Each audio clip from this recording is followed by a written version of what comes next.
Selamat bertemu kembali. Laporan penilaian ancaman pengganasan yang dikeluarkan Jabatan Keselamatan Dalam Negeri ISD awal minggu ini menunjukkan konflik Israel-Palestin terus menjadi sumber radikalisasi dalam kalangan rakyat Singapura. Sejauh manakah radikalisasi ukuran isu Israel-Palestin lebih kompleks berbanding isu ISIS atau Al-Qaeda? Apakah mungkin kesannya jika konflik ini berterusan? Dan apa pula antara huraian yang perlu segera diambil bagi menangani isu ini? Dalam analisis berita malam ini, penerbit kami Naili Abdul Aziz mendapatkan pandangan pakar pengganasan Dr. Nur Huda Ismail. Sejak Perang Israel-Hamas bermula pada Oktober 2023, 6 kes radikalisasi ditangani di Singapura di bawah Akta Keselamatan Dalam Negeri ISA. Mereka ditahan selepas didapati menyokong atau membuat persiapan untuk mengangkat senjata berhubung konflik Israel-Palestin.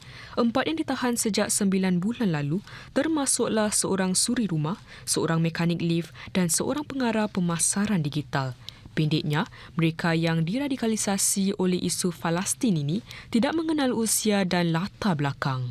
Pakar pengganasan Dr. Nur Huda Ismail berkata, antara sumber utama radikalisasi ialah pendedahan dari media sosial. Sekarang itu kan emosi dimediasi melalui media sosial. Apalagi kemudian emosi gambar-gambar yang ada di media sosial itu sekarang muncul yang namanya live streaming, terus kemudian unsensor, dia tidak disensor. Ya, kemudian kalau tidak mesti harus orang Islam, tidak mesti harus orang Singapura. Siapa aja yang sekarang itu melihat apa yang terjadi kondisi di Palestina, pasti akan emosinya itu tergerak gitu, tergoncang gitu lah. Nah, dalam konteks radikalisasi ini menjadi pintu masuk orang untuk ingin mengambil aksi lebih gitu. Nah, kalau dulu kan harus ikut offline activity ya. Sekarang kan dengan adanya online orang lebih mudah gitu. Yang menjadi khawatir lagi apabila kemudian kalau yang masuk di sosial media itu algoritma yang bekerja. Kan kalau kita klik satu konten, dia konten itu akan muncul lagi. Perkembangan dan gambaran di Gaza kini belum lagi menunjukkan tanda-tanda ia akan berakhir. Daripada gambaran perang yang kini sudah membunuh lebih 60,000 penduduk Palestin serta memusnahkan hampir keseluruhan wilayah Gaza, kini muncul pula gambaran kebuluran teruk yang menghantui dan muncul dari Gaza. Persoalannya, sekiranya konflik ini berterusan lebih lama lagi, apakah senario yang mungkin berlaku di Singapura?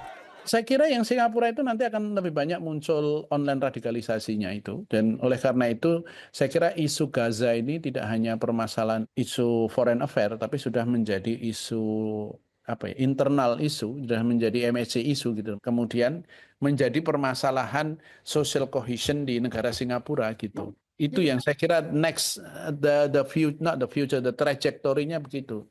Karena yang concern terhadap isu isu Palestina itu tidak hanya kelompok radikal, tapi orang-orang, you don't have to be Muslim basically to get moved by what is going on in Gaza gitu.